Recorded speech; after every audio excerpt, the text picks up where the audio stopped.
Hey team, I'm Coach Hernandez. So today we're going to talk about caffeine and athletic performance and what every athlete should know.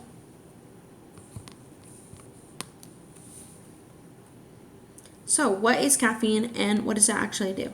So caffeine is a natural stimulant found in coffee. Maybe you heard of a latte, cold brew, tea, and pre-workout. So essentially how caffeine works, it blocks adenosine to reduce fatigue. It can also improve alertness and focus. So obviously those can help you in practice or games, so could definitely be something you want to look at if you feel like maybe you want to improve your focus or be more alert. So right here on the bottom, just some quick pictures of what the molecule of adenosine does.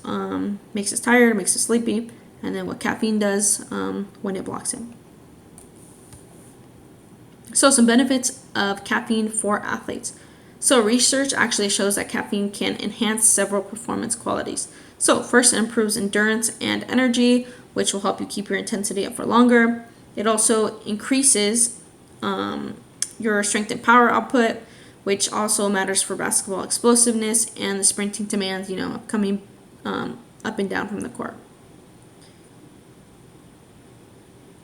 So, and third, it helps improve focus, reaction time, and decision making, which are all very huge things when it comes to the very fast pace of basketball.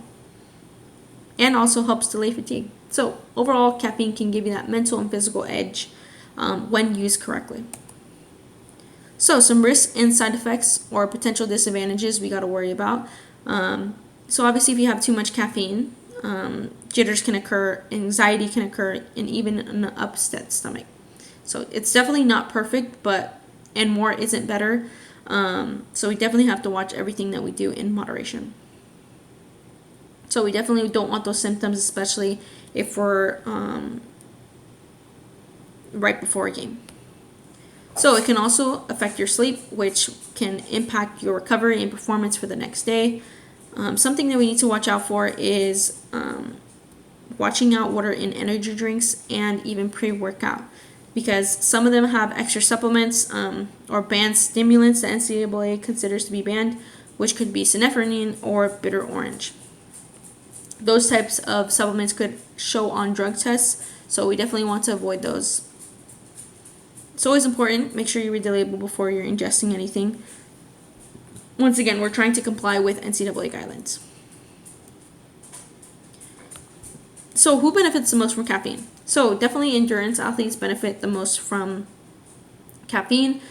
Team sport athletes such as basketball, volleyball, even soccer.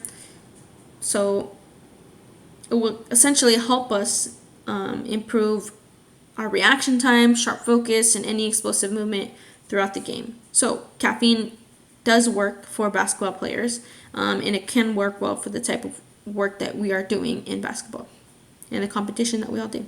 And even as well, if you're feeling sleep deprived or maybe it's early morning, you want a little boost of energy, this is definitely something you can look into. So, is the NCAA, did it ban coffee or caffeine? No, it did not ban caffeine. It's not banned, but it is definitely regulated.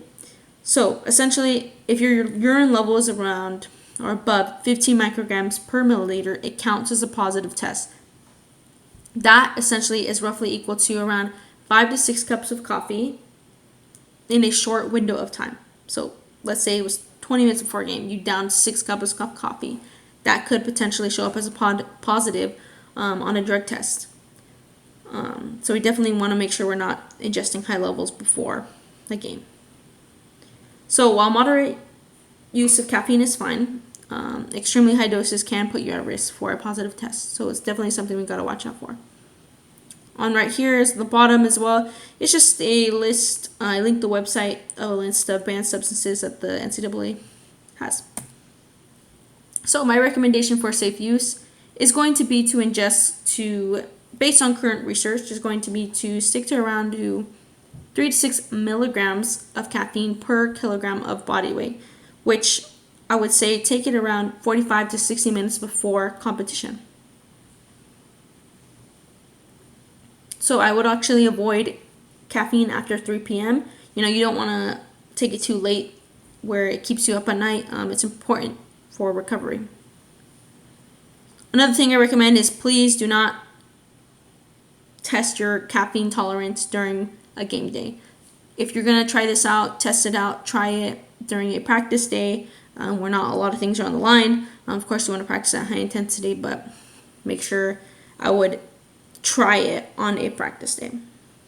So avoid energy blends or fat burners. We see that a lot commonly with pre-workouts, so try and avoid those words. And if possible, use purposely and not every day. Everything in moderation. So these are the references. So these references